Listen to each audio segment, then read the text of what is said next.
الحمد لله العزيز الوهاب، الحمد لله الغافر الذنب الستار، الحمد لله الكريم الجواد، الحمد لله الذي خلق الإنسان وجعل له السمع والبصر والفؤاد، الحمد لله الذي أنزل الغيث مباركا فأحيا به البلاد وأخرج به نبات كل شيء رزقا للعباد، نحمده تبارك وتعالى حمد الطائعين العباد، ونعوذ بنور وجهه الكريم من الوعيد بسوء المهاد.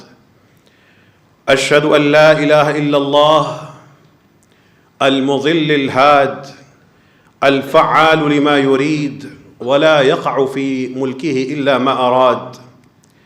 الحمد لله الذي خلق 7 سماوات طباقا بغير عماد، ومن الأرض مثلهن وأرسل الجبال كالأوتاد.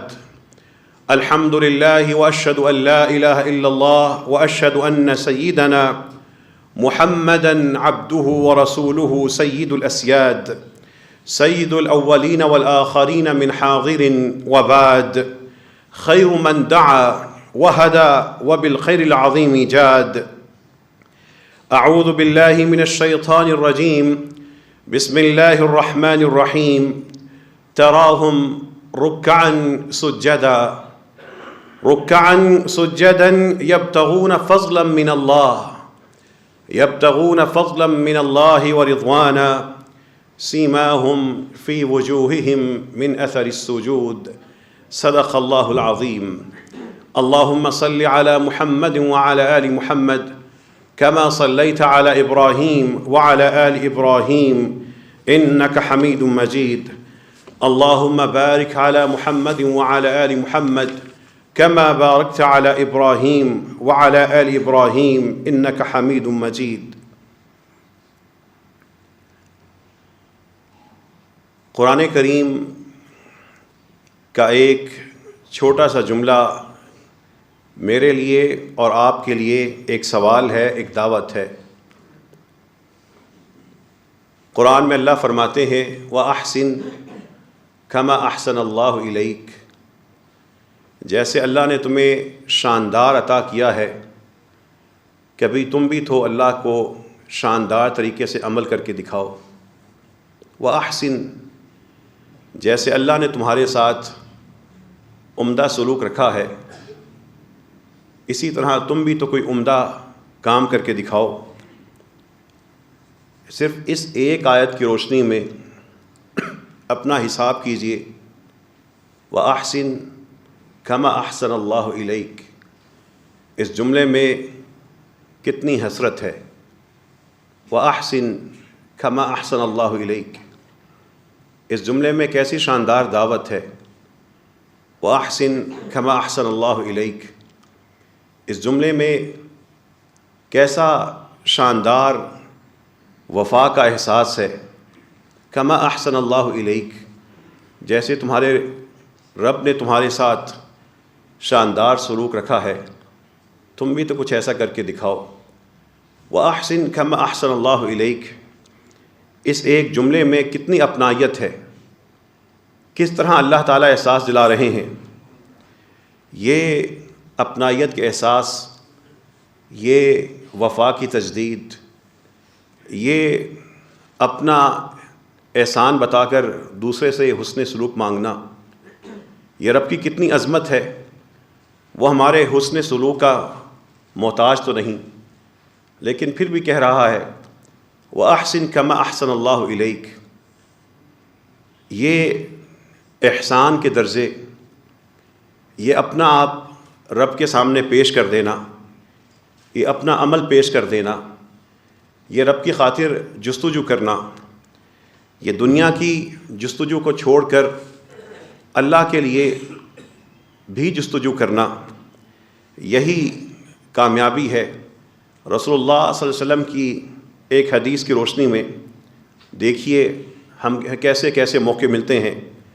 آپ صلی اللہ علیہ وسلم فرما رہے ہیں الا ادلکم علی ما یمحو اللہ بالخطایا، لوگو میں تمہیں ایک ایسی چیز نہ بتاؤں جس سے اللہ تعالیٰ تمہاری خطائیں مٹا ہی ڈالے، وَيَرْفَعُ بِهِ الدَّرَجَاتِ، اور اللہ تعالیٰ اس چیز سے تمہارے درجات کو بلند کر دے، سب کے لیے، ساری امت کے لیے، ہر دور کے لیے، ہر شخص کے لیے اللہ کے رسول صلی اللہ علیہ وسلم یہ پیکیج کا اعلان کر رہے ہیں۔ کیا میں تمہیں ایک ایسی چیز نہ بتاؤں، ما یمحو اللہ بالخطایا، جس سے اللہ خطائیں دور کر دیں، وہ خطائیں جس کی وجہ سے ہم پہ وبال آتے ہیں، وہ خطائیں جس کی وجہ سے ہماری اولادوں پہ وبال آتا ہے، وہ خطائیں جس سے ہم پہ مصائب آتے ہیں، وہ خطائیں جو آخرت میں عذاب کا باعث بنیں گی، وہ خطائیں جو قیامت سے پہلے قبر میں گھٹن کا باعث بنیں گی، میں تمہیں وہ نہ بتاؤں جس سے اللہ وہ خطائیں مٹا ہی ڈالے، اور جس درجے پہ تم ہو اس سے اٹھا کے تمہیں درجات عطا کرتا جائے۔ بندہ پہلے درجے کا بھی مستحق نہیں، اللہ اس کو سینکڑوں درجے اوپر لے کے جا رہا ہے، ایسی چیز نہ بتاؤں؟ بلا یا رسول اللہ، صحابہ نے کہا اللہ کے رسول کیوں نہیں؟ آپ صلی اللہ علیہ وسلم فرما رہے ہیں تو پھر سنو وہ چیز کیا ہے، اسباغ الوضوء علی المکارہ، مشقتوں کے باوجود وضو خوب بنا سوار کے کرنا۔ اسباغ الوضوء علی المکارہ، پانی تھوڑا ہونا یا ہونا لیکن ٹھنڈا ہونا، موسم سخت ہونا، گرم بستر سے نکل کر اس پانی سے وضو کرنا، وضو کا احساس ایسا ہونا کہ بڑا سخت ٹھنڈا پانی ہے، لیکن بندہ اسی ٹھنڈے پانی سے جو دستیاب ہے، جو سہولتیں ہیں، اس سے بنا کے وضو کر رہا ہے، وہ ادھر ہاتھ دھو رہا ہے، اللہ اس کے گناہ صاف کر رہے ہیں، وہ چہرہ تھوڑا سا چند سیکنڈ کے لیے گیلا کر کے دھو رہا ہے، اللہ اس کی عمر کے گناہ معاف کر رہے ہیں، وہ اپنے جسم پہ وہ طہارت کئی عمل کر رہا ہے، اللہ اس کے وجود کو اور ساتھ ہی اس کے صحیفے کو پاک کر رہے ہیں۔ کیوں کر رہے ہیں؟ ایک وضو ہی تو تھا، 1 لیٹر پانی ہی تو تھا، لیکن اس کی ایک زندگی کے ماہ سال صاف ہو رہے ہیں۔ رسول اللہ صلی اللہ علیہ وسلم فرما رہے ہیں میں تمہیں ایک ایسی چیز نہ بتاؤں جو تمہاری خطاؤں کو دھو ڈالے، تمہارے درجات کو بلند کر دے؟ کیوں نہیں اللہ کے رسول، بتائیے تو صحیح۔ بنا سوار کر ایسی حالت میں، ان حالات میں وضو کرنا جب مشقت ہو، وَكَثْرَةُ الْخُطَىٰ إِلَى الْمَسَاجِدِ، اور قدم زیادہ سے زیادہ مسجدوں کی طرف جاتے ہوں، وَانْتِظَارُ الصَّلَاةِ بَعْدَ الصَّلَاةِ، ایک نماز پڑھ لی اب اگلی کا خیال ہے، ایک نماز ادا کر لی اگلی کی جستجو ہے۔ مومن ہے کہ دنیا کے سارے کام کر رہا ہے، تاجر بھی ہے، ملازم بھی ہے، رشتہ دار بھی ہے، لیکن دل اس کا مسجد سے، وضو سے، نماز سے جڑا ہے۔ اس کی زندگی ماہ و سال میں تقسیم نہیں ہوتی، اس کی زندگی ظہر، عصر، مغرب، عشاء اور فجر میں ہے۔ وہ اسی جستجو میں جینے والا، اللہ اس کے درجات کو بلند کیے جا رہا ہے، گناہ مٹاتے جا رہا ہے۔ پھر رسول اللہ صلی اللہ علیہ وسلم فرماتے ہیں فَذَلِكُمُ الرِّبَاطُ، رب سے جڑ کے رہنا یہی تو ہے۔ فَذَلِكُمُ الرِّبَاطُ، رب کا ہو جانا یہی تو ہے۔ فَذَلِكُمُ الرِّبَاطُ، بندے کا پختہ تعلق قائم کر لینا یہی تو ہے۔ ہماری زندگی میں ہر روز 5 اذانیں ہوتی ہیں، ان 5 اذانوں میں موقع کی بات ہے، ملتے سب کو ہیں، سارے کے سارے اس موقع کو پاتے ہیں۔ سوچئے کبھی رسول اللہ صلی اللہ علیہ وسلم کی اس آفر کا کیا جواب دیا ہے۔ کبھی تو ایسا ایک وضو ہو کہ موسم بڑا ٹھنڈا ہو، پانی بھی گرم دستیاب نہ ہو، لیکن انسان اس وقت اللہ تعالیٰ کے رسول صلی اللہ علیہ وسلم کی خوشخبری کو ذہن میں رکھ کر، اپنی صحت کا خیال رکھتے ہوئے، لیکن شاندار طریقے سے وہ وضو کر رہا ہے۔ کیوں؟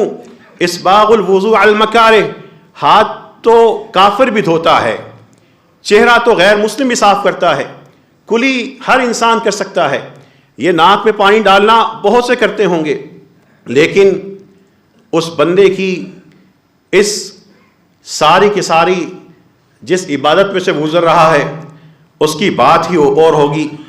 رسول اللہ صلی اللہ علیہ وسلم کے جلیل القدر صحابی حضرت عمر رضی اللہ عنہ، یہ محبتیں ایک انسان تک نہیں، آگے نسلوں میں جاتی ہیں، فوت ہو رہے ہیں، روح قبض ہو رہی ہے، حضرت عمر رضی اللہ عنہ کو پتہ ہے کہ اب جینا نہیں ہے، ان کو جو خنجر لگے تھے، یہاں سے پیتے ہیں، پیٹ سے چیزیں باہر نکل رہی ہیں، پتہ ہے کہ اب طبیب سارے کے سارے بے بس ہو گئے اور ملک الموت اب آیا ہی چاہتا ہے۔ ایسے میں اپنے بیٹے کو وصیت کر رہے ہیں، یا بنی علیک بخصال الایمان، اے میرے پیارے بیٹے، ایمان کی خاص خصلتوں کو تھام کے رکھنا۔ وہ کیا ہیں ابا؟ الصوم فی شدت الحر ایام الصیف، جب گرمیوں میں دن بڑے سخت گرم ہوں ان میں روزوں کا اہتمام کرنا، وقتل الاعداء بالسیف، اور اپنی تلوار سے اسلام کے دشمنوں کو اڑاتے چلے جانا، والصبر علی المصیبہ، مصائب آئیں گے لیکن ان پہ استقامت سے صبر سے ڈٹے رہنا، واسباغ الوضوء فی الیوم الشاتی، بڑا ٹھنڈا دن ہوگا اس دن خوب بنا سوار کے وضو کرنا۔ یہ ایمان کی خصلتیں ہیں، جہاد کو تھام کے رکھنا، گرمیوں کے روزے اپنے نفس کی تربیت کے لیے ان کو چھوڑنا نہ، اور جب ٹھنڈی ٹھنڈی ہوائیں چلتی ہوں، ٹھنڈے موسم چھائے ہوں، راتیں اور دن بھی ٹھنڈے ہوں، اس وقت اس وضو کو محبت اور پیار سے کرنا۔ یہ ان کی محبتیں تھیں اس وضو سے۔ وضو پانی گرانے کا نام نہیں ہے، یہ تو اللہ تعالیٰ کے رسول صلی اللہ علیہ وسلم کے ساتھ سودے ہیں۔ رسول اللہ صلی اللہ علیہ وسلم کے بتائے ہوئے ان خوشخبریوں کی اپنے لیے بکنگ ہے۔ یہ موقع ہم سب کو ملتا ہے، آج کل زیادہ مل رہا ہے۔ یہ موقع جون جولائی میں نہیں آتا، یہ موقع دسمبر، جنوری اور فروری کی خاصیت ہے۔ یہ وہیں ہوتا ہے جہاں پہ انتہائی سخت موسم ہو۔ رسول اللہ صلی اللہ علیہ وسلم کے انہی عطا کردہ سچے موقعوں میں سے ایک اور موقع ہم سب پہ آتا ہے، ہم سب روزانہ اس موقع سے گزرتے ہیں۔ حضرت عمرو کہتے ہیں میں نے رسول اللہ صلی اللہ علیہ وسلم کو یہ کہتے ہوئے سنا، بندہ اپنے رب کے جس حالت میں سب سے نزدیک پہنچ جاتا ہے وہ حالت رات کے فی جوف اللیل الاخیر، رات کے آخری تہائی حصے میں ہوتی ہے۔ سوچئے مرتبہ کیا ہے، رب کے سب سے نزدیک ہونا، حکمران کے نہیں، کسی وزیر کے، سفیر کے، مشیر کے نہیں، کسی عام شخصیت کے نہیں، ساری کائنات کے رب کے سب سے نزدیک ہونا۔ کیا صرف علماء نزدیک ہو سکتے ہیں؟ کیا مخصوص لوگ ہو سکتے ہیں؟ نہیں، العبد، حدیث میں بندے کا لفظ آتا ہے، یہاں پر موجود بیٹھے مرد و خواتین سارے کے سارے بندوں میں آتے ہیں، چھوٹے بڑے سب بندوں میں آتے ہیں۔ رسول اللہ صلی اللہ علیہ وسلم یہ بتانے کے بعد کہ بندہ اللہ کے سب سے نزدیک کب ہوتا ہے، جب رات کا یہ پہر ہوتا ہے، فرماتے ہیں فَإِنِ اسْتَطَعْتَ أَن تَكُونَ مِمَّن يَذْكُرُ اللَّهَ فِي تِلْكَ السَّاعَةِ فَكُن، اگر تم یہ کر سکتے ہو کہ اس گھڑی میں اللہ کا ذکر کرنے والے بن جاؤ، فَكُن، کر گزرنا۔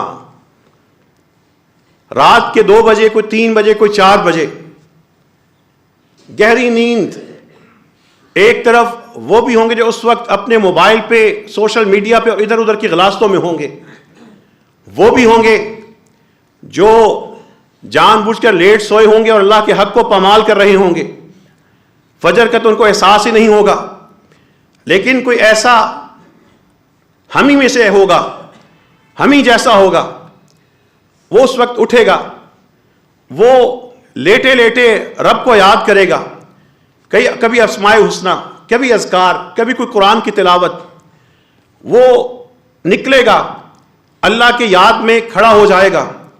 سارے لوگ سمجھ رہے ہوں گے نیند پوری کر رہا ہے، وہ رب کے قریب ہو رہا ہے۔ یہ موقع اسی سردی میں، انہی موسموں میں کتنی دفعہ آگے گزر چکا۔ اب رسول اللہ صلی اللہ علیہ وسلم کا اعلان پھر سن لیجئے، فَإِنِ اسْتَطَعْتَ أَن تَكُونَ مِمَّن يَذْكُرُ اللَّهَ فِي تِلْكَ السَّاعَةِ فَكُن، اگر اس گھڑی میں اللہ کا ذکر کرنے والے ہو سکتے ہو تو ہو جاؤ۔ اللہ سے دعا کیجئے اللہ ہمیں ایسا ہی بنا دے، اے اللہ اس وقت کا ذکر عطا فرما، اس وقت کی دعا عطا فرما، اس وقت کا رب کریم نماز عطا فرما، اس رات کے پیٹ میں، جوف اللیل الاخیر، رات کے اندھیرے میں جب رات نے انسانوں کو اس طرح آغوش میں لیا ہوتا ہے جیسے پیٹ نے کسی چیز کو اپنی آغوش میں لیا ہوتا ہے، اے رب کریم ہمیں بھی مانگنے کی اور مقبول دعا مانگنے کی توفیق عطا فرما۔ یہ سردیاں، یہ شکوہ کرنا اتنا درجہ حرارت ہو گیا، اتنا گر گیا، اس طرح کا موسم آ گیا، یہ سب فطری چیزیں ہیں، لیکن مسلمان کے لیے یہ بھی ایمان کی تقویت کا باعث ہے۔ یہ سردی ایمان کو گرمی عطا کرتی ہے، یہ سردی ایمان میں حرارت پیدا کرتی ہے، یہ سردی انسان کے جسم کو منجمد کرنے کی بجائے رب کی طرف اس کے جب رب کی طرف جو راستہ جاتا ہے اس پہ اس کا سفر تیز کر دیتی ہے۔ اسی لیے حضرت امام ترمذی نے جو اپنی کتاب کا ایک باب باندھا ہے، انہوں نے اس باب میں جو ذکر کیا ہے وہ کیا ہے؟ الغنیمۃ الباردہ فی الصوم فی الشتاء، جو سردیوں میں ایک بڑی ہی ٹھنڈی قسم کی غنیمت ملتی ہے۔ مال غنیمت جنگ میں بڑی گرمی کے بعد ملتا ہے، ایک جد و جہد لڑائی ہوتی ہے، اس میں خون بہتا ہے، ہر طرف انسان کی ایک حرارت ذہن میں، جذبات میں، جسم میں مچی ہوتی ہے، تب جا کے مال غنیمت ہاتھ میں آتا ہے۔ لیکن سردیوں کی یہ غنیمت ٹھنڈی ہے، چھوٹا سا دن ہے، اس میں مومن کماتا ہے، وہ روزہ رکھ کے کماتا ہے۔ الغنیمۃ الباردہ، پھر ہم اپنی راتوں کا حساب کر لیں اور سب سے بہترین زمانے میں جینے والے رسول اللہ صلی اللہ علیہ وسلم کے ساتھیوں کی رات کا حساب دیکھ لیں، پھر آپس میں مقارنہ کر لیں، موازنہ کر لیں۔ ابو ہریرہ سے سیکھتے ہیں رضی اللہ عنہ، وہ کیا کہتے ہیں؟ وہ کہتے ہیں کہ جزأت اللیل ثلاثۃ اجزاء، میں نے رات کو 3 حصے میں تقسیم کر لیا تھا۔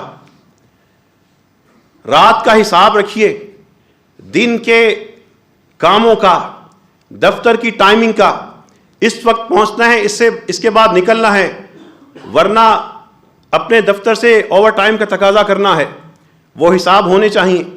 بندوں کے معاملات ایسے ہی ہوتے ہیں، لیکن رب کے ساتھ بھی تو اپنے ٹائم فکس کیجئے، رب کے ساتھ بھی تو معاملہ طے کیجئے۔ رب نے جس ڈیوٹی پہ بھیجا ہے اس نوکری کے لیے بھی تو اپنے وقت کو تقسیم کیجئے۔ ابو ہریرہ بتاؤ تو صحیح رات کو کیسے تقسیم کیا تھا رضی اللہ عنہ کا؟ ابو ہریرہ فرماتے ہیں جزأت اللیل ثلاثا، میں نے رات کو 3 حصے میں تقسیم کیا ہوا تھا۔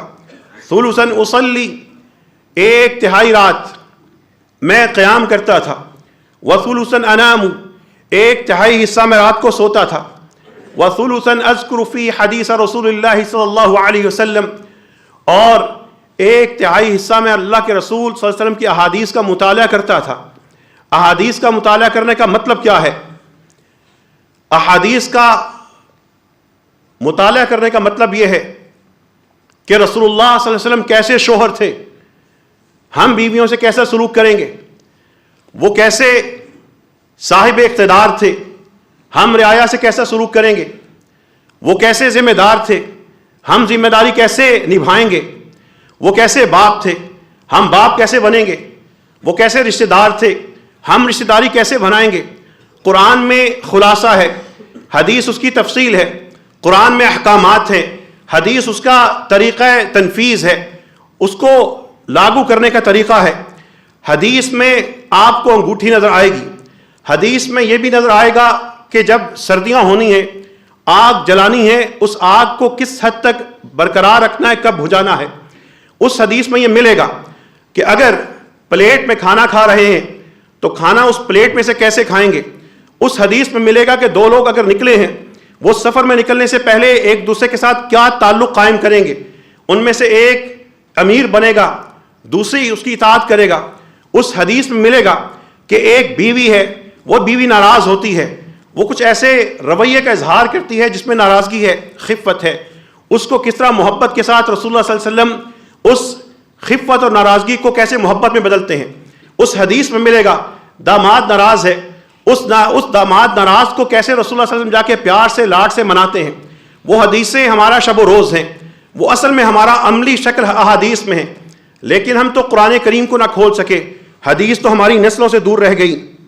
ان حدیثوں کو ابو ہریرہ رضی اللہ عنہ کیوں مطالعہ کرتے تھے؟ محمدی بننا ہے، محمد صلی اللہ علیہ وسلم کی امت کا ایک سپاہی اور امتی نظر آنا ہے، تو رسول اللہ صلی اللہ علیہ وسلم کے طریقوں پہ چلنا شروع کر دو. ادھر ادھر کے واعظوں کو، ادھر ادھر کے فرقہ پرستوں کو، دین کو بیچنے والوں کو چھوڑ کر رسول اللہ صلی اللہ علیہ وسلم سے اپنی وفا کو پورا کرنا شروع کر دو. چہرہ کیسا تھا، لباس کیسا تھا، خوشبو کیسے لگاتے تھے، پسند کیا تھا، ناپسند کیا تھا، ناپسند تھا تو اظہار کیسے کرتے تھے، ناراض ہوتے تھے تو کیا معاملہ تھا، اپنی زبان سے ذکر کیسے کرتے تھے، نفل کیسے پڑھتے تھے، گھروں میں جاتے تھے داخل ہوتے ہوئے کیا کہتے تھے، نکلتے ہوئے کیا کہتے تھے، بیویوں کے ساتھ محبت کیسے کرتے تھے، اپنے بچوں کے ساتھ ان کا معاملہ کیا تھا، وفات پہ کیا کرتے تھے، شادیاں کیسی ہوتی تھیں، ولیمہ کیسے کرتے تھے، تجارت کیسے کرتے تھے، لین دین کیسے کرتے تھے، رسول اللہ صلی اللہ علیہ وسلم ادھار کیسے لیتے تھے، ادھار چکاتے کیسے تھے، جنگوں میں کیسے تھے، غصے میں معاف کیسے کرتے تھے، اور جب معاف کرنے کے بعد کوئی بدسلوکی کرتا تھا پھر رسول اللہ صلی اللہ علیہ وسلم کیا کرتے تھے. وہ امت کا جوان، امت کا باپ، امت کا محمدی خاندان بنانا ہے. ان حدیثوں کو پڑھنا شروع کر دو. انہی حدیثوں میں جب جائیں گے پھر ہمیں اپنے ایمان کا پتہ لگے گا. خاص طور پہ آج کل کے دور میں جب محکمہ موسمیات اور موسمیات سے متعلقہ نظام بہت مضبوط ہو گئے، سائنس کی ترقی ہوئی، لیکن ایمان کی شکلیں اسی طرح باقی رہیں. آج کے دور میں محدود علم والا یا غافل مسلمان جس کو توحید کا نہیں پتہ، جس کو رب سے اپنے تعلق کا نہیں پتہ، وہ کسی ایک ادارے کی پیشن گوئی سنے گا کہ فلاں دن بارش ہوگی، فلاں دن ہوگی، فلاں دن ابر آلود ہوگا، فلاں دن سارے کا سارا سورج ہوگا. یہ سارے کے سارے نظام علمی ہیں اور یہ حقائق کی بنیاد پہ ہوتے ہیں. اللہ تعالیٰ نے جس طریقے سے اس کائنات کو پیدا کیا ہے اور اللہ نے جس میں راز رکھے ہیں ان رازوں کا پتہ دیتے ہیں.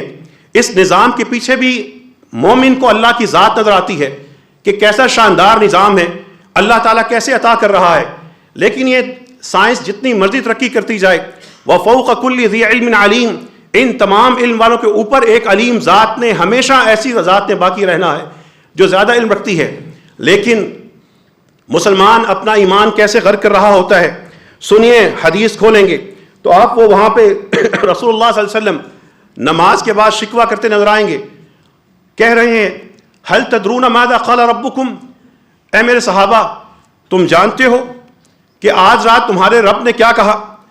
صحابہ نے کہتے ہیں اللہ و رسول اعلم، اللہ اور اس کے رسول ہی بہتر جانتے ہیں معاملہ کیا ہے.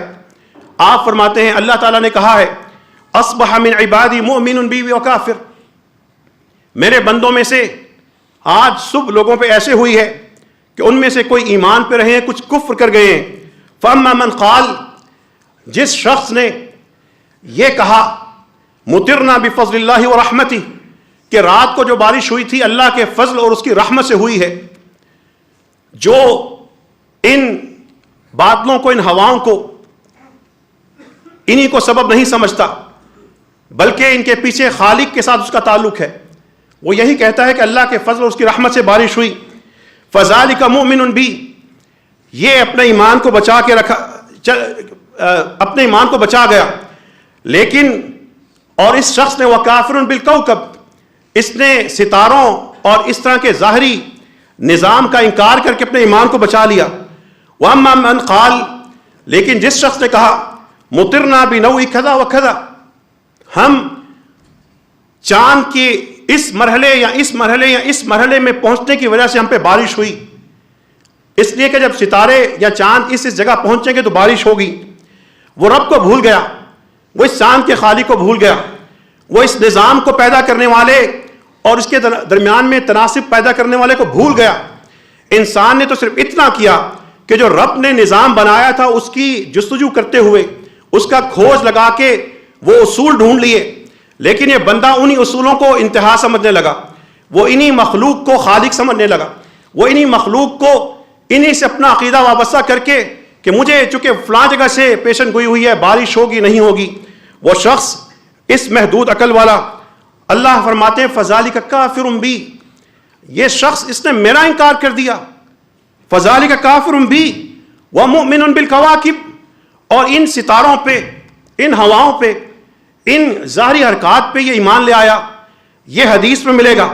جائیے اپنے سکولوں میں اپنے جوانوں میں دفتروں میں جا کر لوگوں کا سروے کر لیں.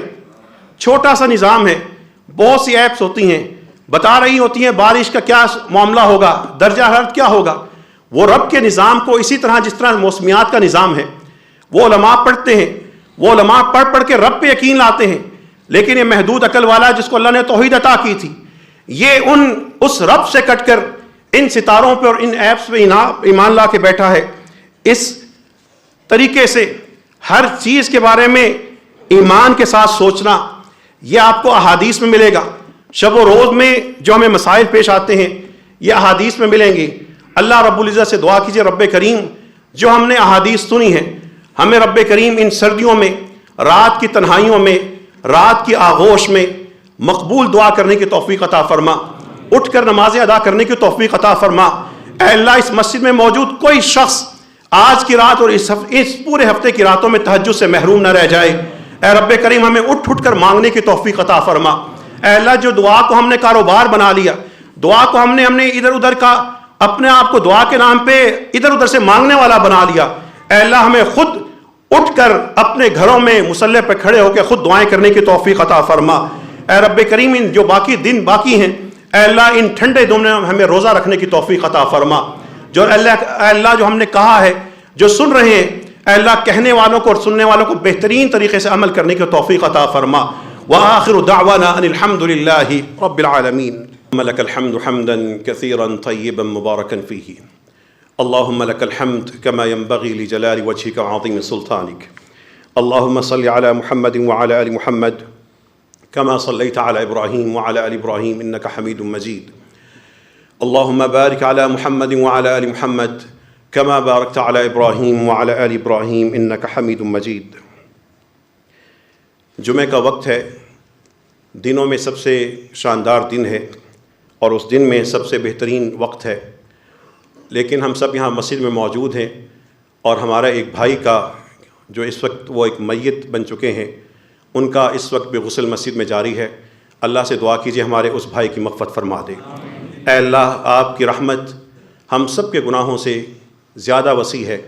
اے اللہ اسی رحمت میں سے ہمارے اس بھائی پہ اپنی رحمت نازل فرما. جو زندہ ہیں رب کریم اور جو فوت ہو چکے ہیں ان سب کی مغفرت فرما دے. ان کو صغیرہ اور کبیرہ گناہ معاف فرما دے. اے اللہ جو ان کی نیکیاں ہیں قبول فرما, جو برائیاں ہیں اللہ اسے تجاوز فرما. بس یہی زندگی ہے. آج ہم یہاں پہ کھڑے ہیں, بیٹھے ہیں, ہمیں میں سے کچھ ان کے سانس ختم ہو چکے ہیں. ہمیں اللہ تعالیٰ ان سانسوں کو اپنے راستے میں اپنا قرب حاصل کرنے کی توفیق عطا فرما. کبھی یہ سوچئے کہ اللہ تعالیٰ آپ کو دیکھ کے کیسے مسکراتے ہیں. کبھی یہ سوچا کہ میں ہوں اور میرا رب ہو اور میرے رب کی مسکراہٹ ہو. کبھی یہ درجہ پانے کی کوشش کی. کبھی زندگی میں سوچوں میں ایسا اضطراب آیا کہ کوئی نہ دیکھ رہا ہو, صرف میں ہوں اور میرا رب ہو, اور پھر میرے رب کی مسکراہٹ ہو.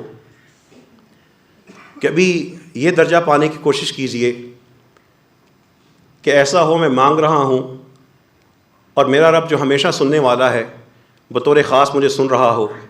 میں مانگ رہا ہوں وہ دے رہا ہو. میں ہاتھ اور جھولی پھیلا رہا ہوں وہ بھرتا جا رہا ہو. میں عاجزی سے اس کے سامنے اپنی تمنائیں دعائیں رکھ رہا ہوں اور وہ میری تمناؤں سے بڑھ کے مجھ کو عطا کر رہا ہو. کبھی اس کے لیے جستجو کی, کبھی کنگھالا, کبھی کسی عالم دین کے پاس جا کے یہ بھی سوال کیا کہ میں رب کے ساتھ ایسا تعلق چاہتا ہوں. یا جب بھی عالم دین کے پاس گئے تو شرارتی قسم کے سوال کر کے کبھی اس فرقے کا, کبھی اس مولوی کا, کبھی اس کے بارے میں کر کے اپنے آپ کو اور مولانا صاحب کو بھی چھیڑ کر چلے گئے. عموماً لوگوں کا یہی مزاج ہے. مزاجوں کو بدلیے. اپنے ہر خطبے کا, اپنے ہر واعظ کا, اپنے ہر دین سے تعلق کا ایک ہی ہدف بنائیے, رب کے قریب ہونا ہے. یہ جو لوگوں نے آپ کو دائیں بائیں الجھا دیا اور آپ خوشی سے الجھ گئے, اپنے وقت کو ضائع کرنے لگے.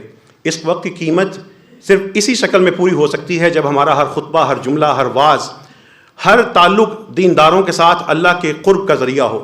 سنیے جو 2 منزلیں آپ نے رکھی ہیں کہ میری خاطر مجھے دیکھ کر میرا رب مسکرا رہا ہو, بڑا آسان ہے. ہر روز یہ موقع ملتا ہے. رسول اللہ صلی اللہ علیہ وسلم فرماتے ہیں, ان کے صحابی روایت کرتے ہیں اللہ تعالیٰ دو لوگوں کے لیے مسکرا رہے ہوتے ہیں. رجل قام فی لیلۃ باردۃ من فراشہ ولحافہ ودثارہ. ایک آدمی جو ٹھنڈی رات میں اپنے اوپر لیے ہوئے بستر اور نیچے لیے ہوئے بستر سے نکلتا ہے. فتوضأ، اٹھ کے وضو کرتا ہے. ثم قام الی الصلاۃ، جا کے نماز شروع کرتا ہے. فیقول اللہ تعالیٰ اس بندے کے لیے، اس بندے کا یہ معاملہ دیکھ کر اپنے فرشتوں سے پوچھتے ہیں، ما حمل عبدی علی ما صنع، میرے اس بندے نے یہ جو نیچے زمین پہ کام کر رہا ہے، کس چیز نے اس بندے کو اس عمل پہ ابھارا ہے. تھکا ہارا لیکن رات کو اٹھا، ٹھنڈی رات میں گرم بستر سے نکل کے پانی سے وضو کر کے کھڑا ہو کے نمازیں پڑھ رہا ہے. وہ نمازیں چھوٹی سی ہوں، لمبی کی ضرورت نہیں، 8 نہ ہوں، 6 نہ ہوں، 4 نہ ہوں، 2 تو ہوں، کوئی سجدہ تو ہو. اللہ تعالیٰ ادھر گفتگو کر رہے ہیں، فرشتے سے پوچھ رہے ہیں. فیقولون، فرشتے جواب دیں گے، رب ہمیں تو لگتا ہے رجاء ما عندک وشفقۃ مما عندک، اے اللہ جو آپ کے پاس نعمتیں اور جنتیں ہیں انہی کا امیدوار بن کے، اور جو آپ کے پاس عذاب ہے، جو آپ کے پاس دہکائی ہوئی آگ ہے، انہی سے ڈر کے یہ بندہ یہ کام کر رہا ہے. بندہ نیچے نماز پڑھ رہا ہے، ٹوٹی پھوٹی چھوٹے چھوٹے آیتیں، چھوٹی چھوٹی صورتیں پڑھ رہا ہے، اوپر درجہ کیا مل رہا ہے. اللہ مسکرا کے فرشتوں سے باتیں کر رہے ہیں. فیقول، اللہ تعالیٰ کہتے ہیں فرشتوں سے، سنو، فإنی قد اعطیتہ ما رجا ومنتہ مما یخاف، جس کا وہ طلبگار ہے میں نے اس کو دے دیا، جس سے وہ ڈر رہا ہے اس سے میں نے اس کو بچا لیا. یہ آج رات بھی ہو سکتا ہے. یہاں پر بیٹھا ہوا کوئی شخص ایسا نہیں ہے جو اس درجے سے کوشش کے باوجود محروم رہ جائے. اللہ سے دعا کیجیے، اللہ ہمیں یہی درجہ عطا فرما. یا اللہ نیندوں میں تو زندگی گزر جاتی ہے، ہمیں ان نیندوں کو بھی اپنی خاطر قربان کرنے کی توفیق عطا فرما. اے رب کریم، جیسے کہ جس آیت سے خطبہ شروع ہوا تھا، وَأَحْسِن كَمَا أَحْسَنَ اللَّهُ إِلَيْكَ، جس طرح اللہ نے تم پر شاندار نعمت عطا کی، تم سے اچھا سلوک کیا ہے، احسن، تم بھی تو کچھ اچھا کر کے دکھاؤ. اے اللہ ہمیں بھی احسان کا درجہ نصیب فرما. وہ جو قرآن میں آتا ہے، کیا ہی شاندار معاملہ ہے اس شخص کا. امن ہوا قانت آناء اللیل، کیا خیال ہے اس شخص کے بارے میں جو رات کے وقت اٹھا ہے، عبادت میں لگا ہے، ساجداً وقائما، کبھی سجدے میں ہے، کبھی قیام میں ہے، یحذر الآخرہ، آخرت سے ڈر رہا ہے، ویرجو رحمت ربہ، اپنے رب کی رحمت کی امید لگا رہا ہے.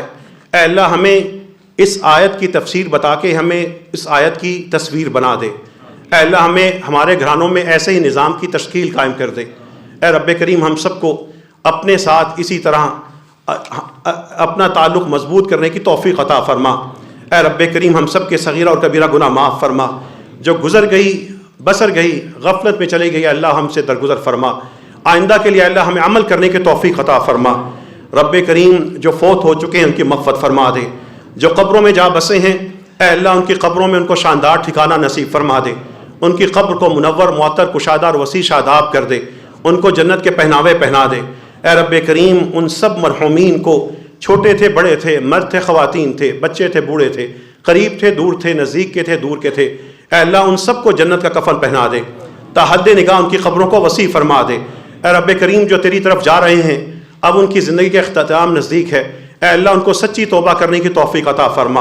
اے اللہ ہر حال میں ہمیں لا الہ الا اللہ پہ استقامت نصیب فرما. اے اللہ ہمارے جتنے بیمار ہیں ان کو شفا نصیب فرما. اللہم اشف مرضانا ومرضى المسلمین، اللہم عافی مرضانا ومرضى المسلمین. اے اللہ جن کے جسم میں کوئی بیماری بن چکی ہے، اللہ اس بیماری کو ختم فرما دے. جن کے جسم میں کوئی تقدیر کی وجہ سے بیماری بنی ہے، اللہ اس تقدیر کو بدل دے. دعائیں تقدیر کو بدل دیتی ہیں، اللہ اس حادثے کو ہم سے پلٹا دے. اے اللہ ہم سب کو ہماری اولادوں میں، گھر والوں میں، ماں باپ پہ، بچوں میں کسی مصیبت میں مبتلا نہ فرمانا. جو مصیبت میں مبتلا ہے رب کریم ان کو استقامت نصیب فرما. اے اللہ بلوچستان کے لوگوں کو خوشحالی اور امن عطا فرما. اے رب کریم جو لاپتہ ہیں اللہ ان کو گھروں کو واپس پلٹا دے. جنہوں نے لاپتہ کیا ہے اللہ ان کو ہدایت نصیب فرما. اگر وہ ظلم پہ مصر ہیں تو اللہ ان ظالموں کو ہمارے حکمرانوں کی شکل سے اے اللہ ہمارے بطور حکمران دور فرما دے. اے اللہ مسلمان جہاں جہاں پہ مظلوم ہیں ان کی مدد فرما.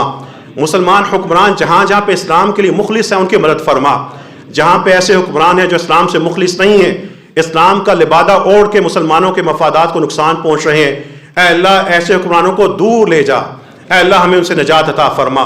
رب کریم غزہ کے مسلمانوں کی مدد فرما، اہل غزہ کی مدد فرما، جو ان کی مدد کر رہے ہیں اللہ ان کی مدد فرما۔ اے رب کریم جو ان پہ ظلم کر رہے ہیں ان کو برباد فرما دے، اے اللہ ان کے ٹھکانوں کو برباد فرما دے، ان کا سکون غارت فرما دے۔ رب کریم اس فرقوں میں بٹی ہوئی امت کو ایک امت بنا دے، رسول اللہ صلی اللہ علیہ وسلم کی امت بنا دے۔ اے اللہ ہم سب کو قرآن کریم کی سچی تعلیمات پر سچے طریقے سے اور سچے طریقے سے عمل کرنے کی توفیق عطا فرما، ہمیں احادیث کو پڑھ کر رسول اللہ صلی اللہ علیہ وسلم کا سچا امتی بننے کی توفیق عطا فرما۔ اے اللہ جو بیماری ہمارے دلوں میں فرقوں کی ہے، دین کے مسئلوں پہ فرقہ لے کے بیٹھ جاتے ہیں، اے اللہ اس بیماری کو، اس عذاب کو، اس نحوست کو ہم سے دور فرما دے۔ اے اللہ ہم سب کے ماں باپ کی مغفرت فرما دے، جو قبروں میں جا بسے ہیں اللہ ان کی مغفرت فرما، جو زندہ ہیں ان کو صحت و سلامتی عطا فرما، جو پریشان ہے اللہ ان کی پریشانی کو دور فرما، جن کا رزق محدود ہے اللہ ان کو بے حساب عطا فرما، جن کو بے حساب دیا ہے ان رزق میں برکت عطا فرما۔ اے اللہ ہم سب کو صحیح معنوں میں رب اجعلنی مقیم الصلاۃ ومن ذریتی، اے اللہ ہم سب کو صحیح نمازی بنا دے، تہجد پڑھنے والا بنا دے، روزہ رکھنے والا بنا دے، اپنا ذکر کرنے والا بنا دے۔ اے اللہ وہ بنا دے جس پہ آپ مسکراتے ہیں اور جن کے لیے رسول اللہ صلی اللہ علیہ وسلم شفاعت کریں گے۔ اے اللہ ہمیں رسول اللہ صلی اللہ علیہ وسلم کا خواب میں دیدار نصیب فرما۔ وآخر دعوانا ان الحمد للہ رب العالمین۔